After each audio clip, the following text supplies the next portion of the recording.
But, you know, Everton are a big club as well, so it's...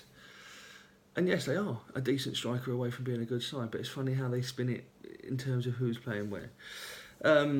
Last couple of bits, general football really. Alexis Sanchez. Now, I don't know what's gone on there at United. I don't know if it's because he's at United.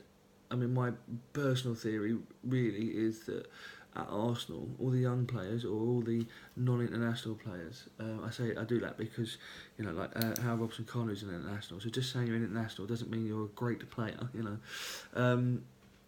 But all the young lads at Arsenal or whatever, when Alexis was there, it was all about Alexis. Get the ball to him, he'll make stuff happen, he'll do it all for us. And now at United, he's with a lot of other egos that are exactly the same. So, and he... Maybe, you know, it's the big fish, small fish, big pond syndrome. But, or maybe it's just the fact that Mourinho's making him work harder in terms of tracking back and whatnot and not asking him to do the special things. I don't know. But it's very odd. He's training a lot of money out of United and he's not giving them the performances that they would have been expecting. I mean, alright, you know, Mkhitaryan, who I like personally, isn't really doing it for Arsenal this season either. But we're not paying him the money United are paying Alexis.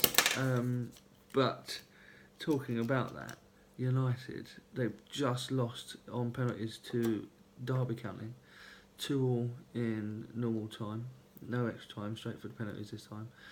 They lost 8-7. Mourinho has stripped Pogba of captaincy and will never be captain again while he's at the club. This is a club that is stinking, you know, and it's no surprise that Mourinho is there. His time has got to be close to be finishing in football. He's not the manager that he was. Football caught him up and passed it by him very quickly. And I was saying about Arsene Wenger having his time as well, but you know, Mourinho's star burnt bright and short. You can't manage the way he does anymore, and you can't play football the way that he does anymore. And that's it really. The ongoing saga at Spurs, the cocaine-fueled building of a stadium. You'd think it, you know, if they were all whizzing their tits off that the stadium would get done quicker, but obviously they're all paranoid and jumping around and hiding from the shadows and whatnot because something's going wrong there. It is shocking though what is happening there, but for the fans, and this is, you know, not like that fuss because it's Tottenham, but it's not fair on the fans. And from what I've heard about the stories about people that bought season tickets for this year who thought they were going to be in their ground and they're getting refunded per game that they're missing, rather than just refunding the whole amount and saying, look, we'll write this year off, take your money back, or leave, you know, we won't charge you again for next year. You know, that'll be your season ticket for when we do get into the ground.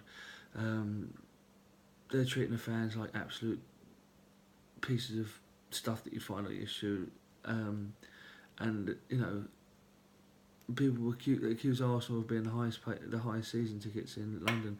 I think Spurs might challenge that when they move into their new stadium, and the fact that what they're doing now, it's not right. It's not right. It's not how you treat fans. But we're not. You know, that's what happens nowadays, isn't it? You know, we're a commodity as well, and it's supply and demand, and people will always go and see football matches. So one person steps out, another one or two are ready to jump in. Hail Hydra, a little Marvel reference for you. So that's it for this video. I will try and do more as and when, but please click like and subscribe. Also, I've got the podcast. If you go onto Twitter, I'm at Gooner Armchair. It's on. Well, my podcast is all over your regular podcast feeds: Spotify, Anchor, iTunes. Hit me up. I'd love to have an actual chat with someone as well about the Arsenal. So I'd like to talk to people rather than just doing it to me at the camera, and it feels a bit weird doing it this way. But let's just hope we get a win tomorrow against Brentford, and we'll keep going from there. Nice one. Cheers.